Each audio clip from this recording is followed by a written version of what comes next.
మాట్లాడేందుకు కూడా ఇప్పుడు నా దగ్గర ఇంకేం లేదు. I'm sorry.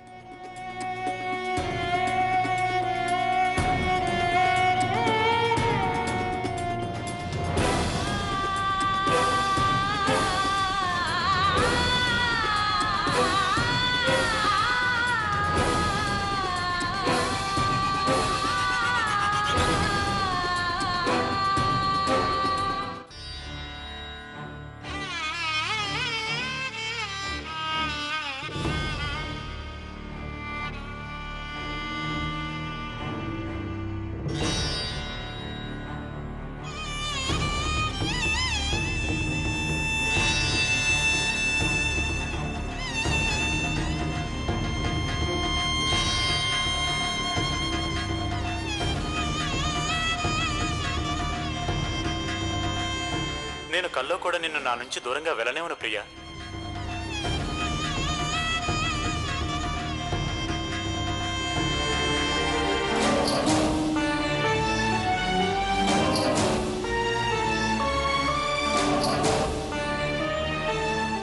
అవును ప్రియా, మన ప్రేమ మనల్ని జీవితంలో ఎప్పటికీ విడిపోనివ్వదు. నాకు మాట ఇవ్వు, నువ్వు నన్ను జీవితంలో ఎప్పటికీ ఇలాగే ప్రేమిస్తానని.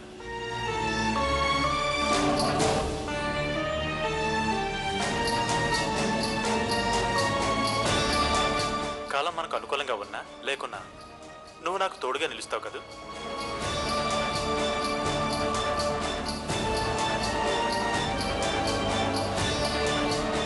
ఎలాంటి ఇబ్బందులైనా ఎదురవని.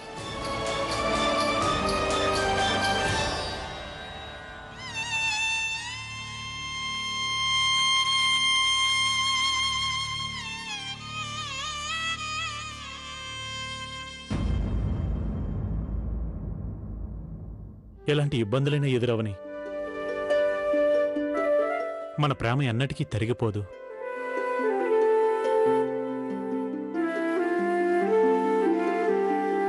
మనం ప్రేమతో ప్రతి సమస్యను పరిష్కరించుకుందాం. మనం మన కోసం ఒక చిన్న ప్రపంచాన్ని సృష్టించుకుందాం. అందులో చిన్న చిన్న అద్భుతాలు, ఆనందాలుంటాయి. కొన్ని కోట్ల ఆశలుంటాయి.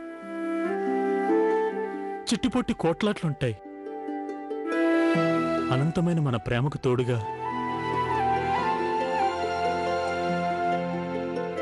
మన జీవితంలో ఏ లోటు వచ్చినా దాన్ని మనం ప్రేమతో తీర్చేసుకుందాం. నేను ఒట్టేసి చెప్తున్నాను, ఇక నీ కళ్ళల్లో ఆనంద బాష్పాలు మాత్రమే వస్తాయి.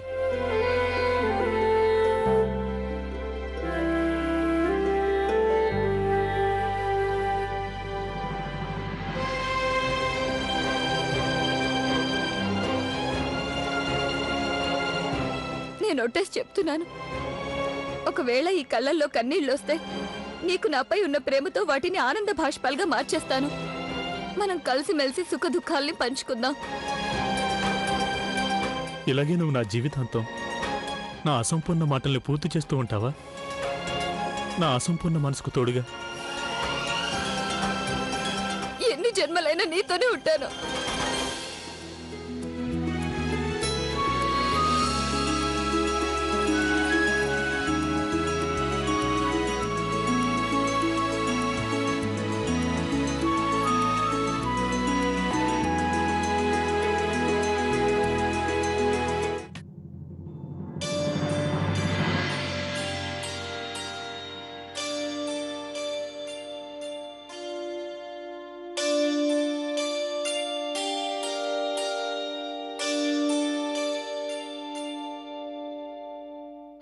చూడమ్మా,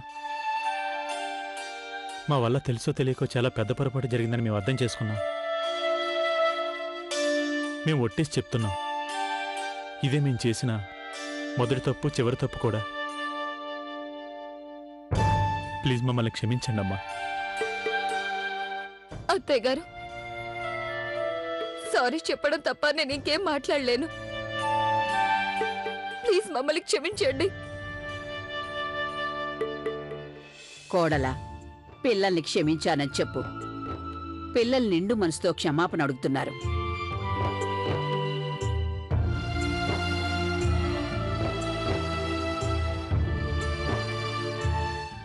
సదా చల్లగా ఉండండి.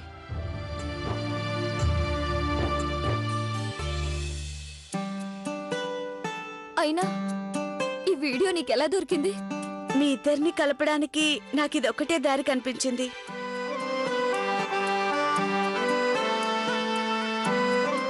అందుకని నువ్వు ఈ ఐడియా వేసావా ఇద్దరిని కలిపేందుకు? అవును, నువ్వే చూసావుగా వీళ్ళిద్దరికి ఒకరంటే ఒకరు ఎంత ప్రేమో. అందుకే వీళ్ళిద్దరిది స్వచ్ఛమైన ప్రేమ.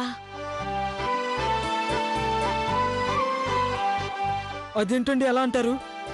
అసలు స్వచ్ఛమైన ప్రేమ అంటే కిట్టు గారిది, మీనాక్షి దేవి గారిది కదా. గౌరీ వదిన గారు మీరు పక్కకు జరగండి. అరే ఏమండి, మేమిద్దరం ఒకరినొకరు ఎంతగా ప్రేమించుకుంటామో మీకు తెలుసా? ఎంత ముద్దుగా ఉంటామో కదా. మీరు ముద్దుగానే కాదు, మురిపంగా కూడా ఉంటారు. బాబు, ఇప్పుడు తెలుసుకుని తీరాల్సిందే మీలో ఏ జంట ఒకరినొకరు ఎక్కువగా ప్రేమిస్తున్నారు. అయితే నానమ్మ గారు మీరే నిర్ణయించండి, మాలో బెస్ట్ ఎవరో. ఇది బాగుంది, ఒక పోటీ పెడదాం. అత్తయ్య గారు, మీరనేది నాకు అర్థం కాలేదు. అదెలాగంటే ఒక పోటీ పెట్టి వీళ్ళల్లో ఏ జంట ఉత్తమమైందో తెలుసుకుందాం. ఎవరెక్కువగా ప్రేమగా ఉన్నారో.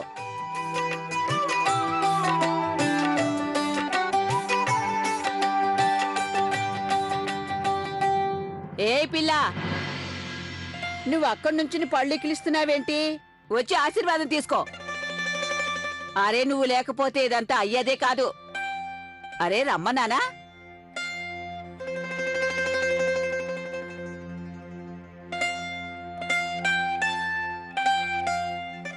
ఎప్పుడు సంతోషంగా ఉండు. ఇలాంటి మంచి ఆలోచనలతో మన కుటుంబాన్ని కలిపి ఉంచు.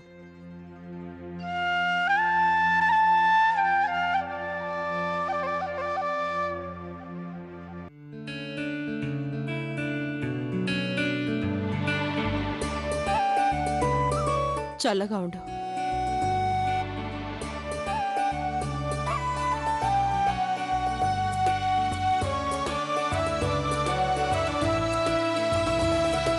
మీ అందరికీ తెలుసు నాకు మెచ్చుకోవడం రాదని. అయినా నేను చెప్పేదేంటంటే, నువ్వు ఈరోజు కుటుంబం కోసం చేసిన పని వల్ల నాకెంతగానో ఆనందం కలిగింది. ఇంకా నేనిప్పుడు ఏమనుకుంటున్నానంటే, బహుశా నువ్వు కుటుంబ బాధ్యతల్ని అర్థం చేసుకోగలుగుతున్నావని, వాటిని నెరవేర్చే స్థితికొచ్చావు.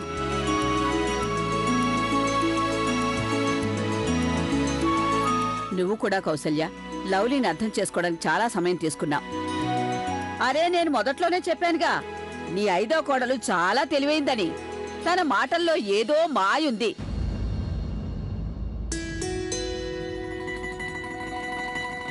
ఆ మాయ అందరికన్నా ఎక్కువగా మీ మీద పనిచేసినట్టుంది. అందుకనే మీరు తనని పొగడ్తలతో తెగ ముంచెత్తుతున్నారు. ఏ, నీ మీద పని చేయలేదా? అది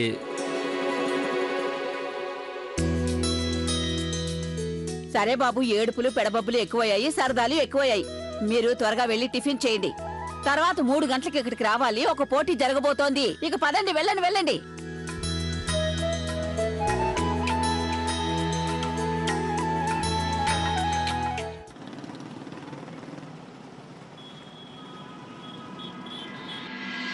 నానమ్మగారు, ఇంతకీ ఇప్పుడు మేమేం చేయాలి? మీరేం చేయాలో వివరంగా చెప్తాను. మీరంతా ఒకరికొకరు పోటీ పడాలి. మీ అబ్బాయిలందరూ మీ భార్యల చేతులు పట్టుకోవాలి. ఆ తర్వాత నేనేం చెప్తే అది చెయ్యాలి. ఒకవేళ ఎవరి జంటైనా చేయి విడిచిందా, వాళ్ళు పోటీ నుంచి బయటికెళ్తారు.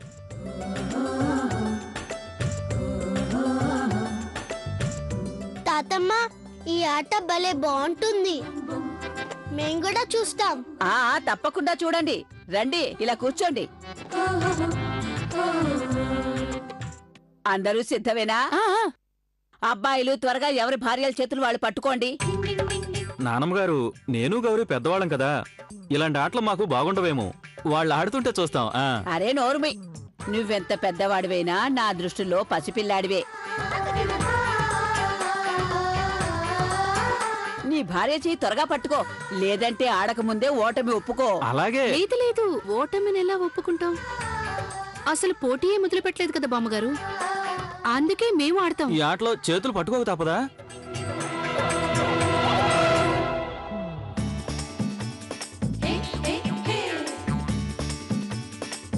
ఉమేష్ అన్నయ్య గౌరీ వదిన చూడండి లోపల సంతోషంతో ఎంత తబ్బిపోతుందో. ఈ పోటీలో నేను మీనాక్షి దేవే గెలుస్తాం. మీనాక్షి దేవి వచ్చి చేయగలరు. అలాగే వస్తున్నానండి. We are the best. ఇదిగో కిట్టు అన్నయ్య, అంత కాన్ఫిడెన్స్ వద్దు. నేను ప్రియ ఎవరికన్నా తక్కువేం కాదు. అదీగాక ఇలాంటి పజిల్స్ ప్రియా నేను చిటికలో సాల్వ్ చేస్తాం. ఏం ప్రియా? ఆడాలి, చూపించాలి. అంతగా పెద్ద పెద్ద మాటలొద్దు. ఇప్పుడే ఎవరంత గొప్ప ఆటగాళ్ళో తేలిపోతుంది. కార్తీక్, నీకు ప్రత్యేకంగా బొట్టు పెట్టి చెప్పాలా? లేచి వెళ్ళి నీ పెళ్ళాంచే పట్టుకో.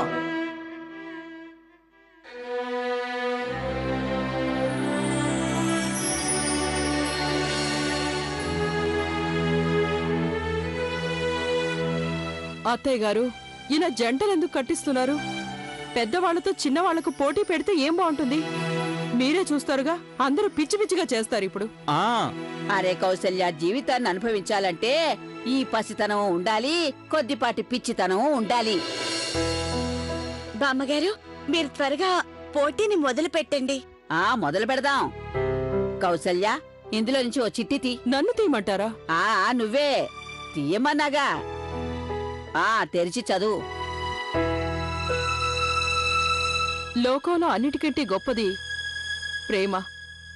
దీనికి ఉదాహరణ ఏంటి? చెప్పండి చెప్పండి, అదేంటో చెప్పండి. ఎగ్జాంపుల్ ఏమండి చెప్పండి, మీకు తెలుసా? నాకు తెలీదు. అరే మెదడుకు పనిపెట్టి ఈ ప్రశ్నకు జవాబు ఆలోచించండి. లోకంలో అన్నిటికంటే గొప్పది ప్రేమ.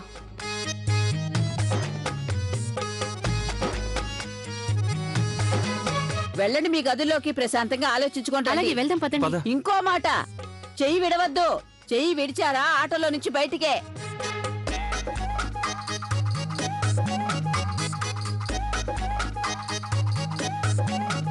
వెళ్ళండి, త్వరగా ఆలోచించుకోండి.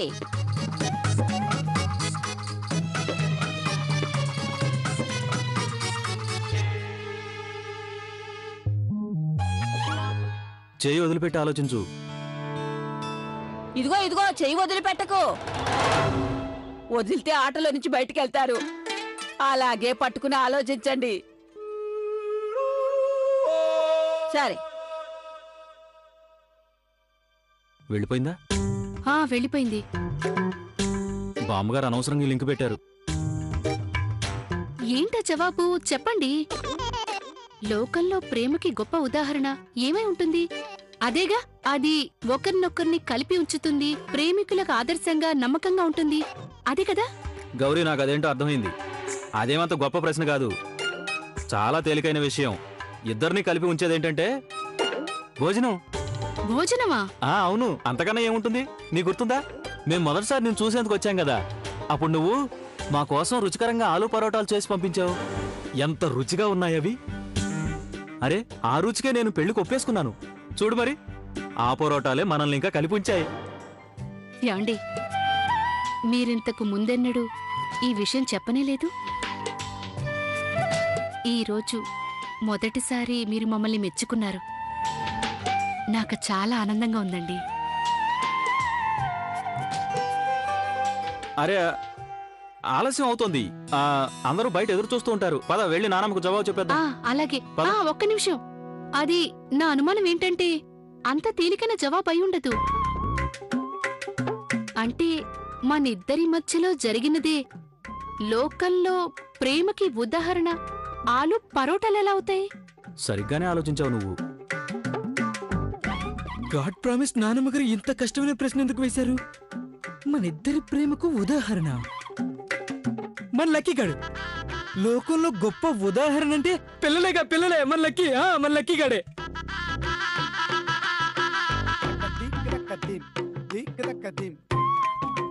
అయితే అది కాదా, నా బుర్రలో జవాబే లేదు. God promise. అదేదో మీరే ఆలోచించి చెప్పండి మీనాక్షి దేవి. నాకైతే ఎంత చిత్రంగా కంగారుగా ఉందో. మీకు తెలుసా, ఎగ్జామ్స్ అప్పుడు కూడా నాకు ఇలాగే టెన్షన్ గా ఉండేది. అన్నీ మర్చిపోయేదాన్ని.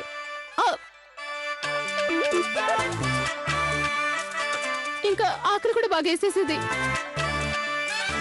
కిట్టు గారు, మనం ఒకవేళ ఓడిపోతే? మీనాక్షి గారు మీరు ఎందుకు అలా మాట్లాడుతున్నారు?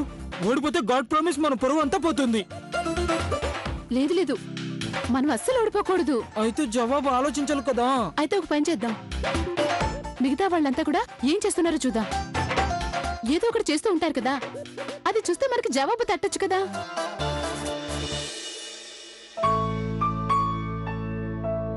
నువ్వు కూడా అనుకునుంటావుగా మా అత్తకి చాదస్తం ఎక్కువైందని, నీ పిల్లలతో విచిత్రమైన ఆటలు ఆడిస్తున్నానని. లేదు లేదు అత్తయ్య గారు, అలా అనుకోలేదు. కానీ తెలుసుకోవాల్సింది ఏంటంటే, మీరసలు ఈ పోటీని ఎందుకు పెట్టినట్టు? చూడు కౌసల్య, జీవితంలో ఎన్నో పాఠాలు నేర్చుకుంటాం, వాటిని ఏ బడిలో చెప్పరు. ఆటపాటల్లో పిల్లలు వాటిని నేర్చేసుకుంటారు.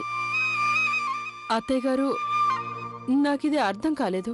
ఇంటి బాధ్యతల వల్ల నీ కంటికి కనిపించుండదు. నీ పిల్లలు జీవితంలో పోరాడుతూ పోరాడుతూ జీవితపు ఆనందాలకి దూరం అవుతున్నారు. వాళ్ళ జీవితపు తీపి గుర్తుల్ని ఎప్పుడో వదిలేశారు. వాళ్ళ పసితనం మాయమైంది. అయినా నువ్వే చూస్తావుగా, నీ పిల్లలి ఆటపాటలతో మళ్ళీ జీవితపు ఆనందాల్ని పొందుతారు. ముఖ్యంగా మన ఆది, ప్రియలు. ప్రియా, ప్రేమ యొక్క ఉదాహరణ గురించి నువ్వేం ఆలోచించావు? నా వరకు అయితే ఈ రింగ్ మన ప్రేమకు గొప్ప గుర్తొచ్చిందా? ఎలా మర్చిపోగలను? ఎప్పుడైతే నువ్వు నా వేలికి రింగ్ తొడిగావో అదే నా జీవితంలో అత్యంత ఆనందకరమైన క్షణం. ఒక చిన్న వేడుకతో మనం ఇద్దరం శాశ్వతంగా ఒకటైపోయాం. నాకు జాబ్ దొరికింది అది. ఈ రింగే మన ప్రేమకి గొప్ప ఉదాహరణ.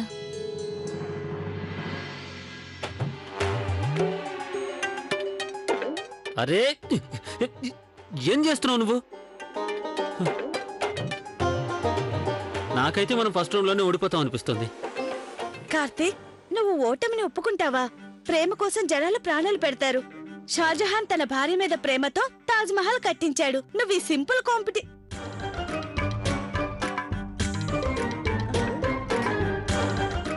కార్తీక్, మన మాటల్లోనే నాకు జవాబు దొరికింది. ఆ తాజ్ మహల్. అవును, తొందరగా పద, కిందకెళ్ళి నాన్నమ్మ గారికి చెప్పేద్దాం.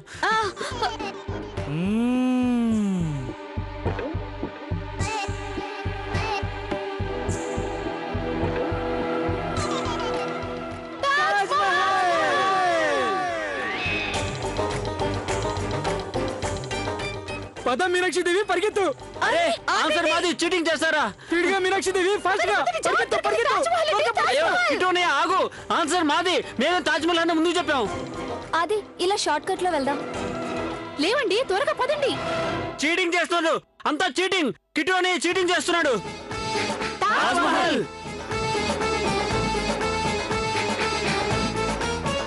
ముందు నేనే చెప్పానమ్మా, ఈ కిట్టు అనేవి చీటింగ్ చేస్తున్నాడు. చీటింగ్ గిట్టింగ్ ఏమీ లేదు, నేనే జవాబు చెప్పాను. కిట్టు గారు చెప్పారు. లేదు లేదు నాన్నమ్మ, మేమే చెప్పాం. అయ్యో నానమ్మ, మేము కూడా చెప్పాం కదా. లేదు లేదు పిల్లలు, అందరూ ఒకేసారి చెప్పారు, అందుకని ఎవరూ గెలిచినట్టు కాదు. కానీ బామ్మగారు, ఇంట్లో తాజ్మహల్ ని వెతకండి. మన ఇంట్లో తాజ్ మహల్ ఉందా? మన ఇంట్లోనా? ఆ తాజ్మహల్ ని చేరుకునే దారి మరో చిట్టీలో ఉంది. ఇదిగో కౌసల్య, చిట్టి తీసి చదువు.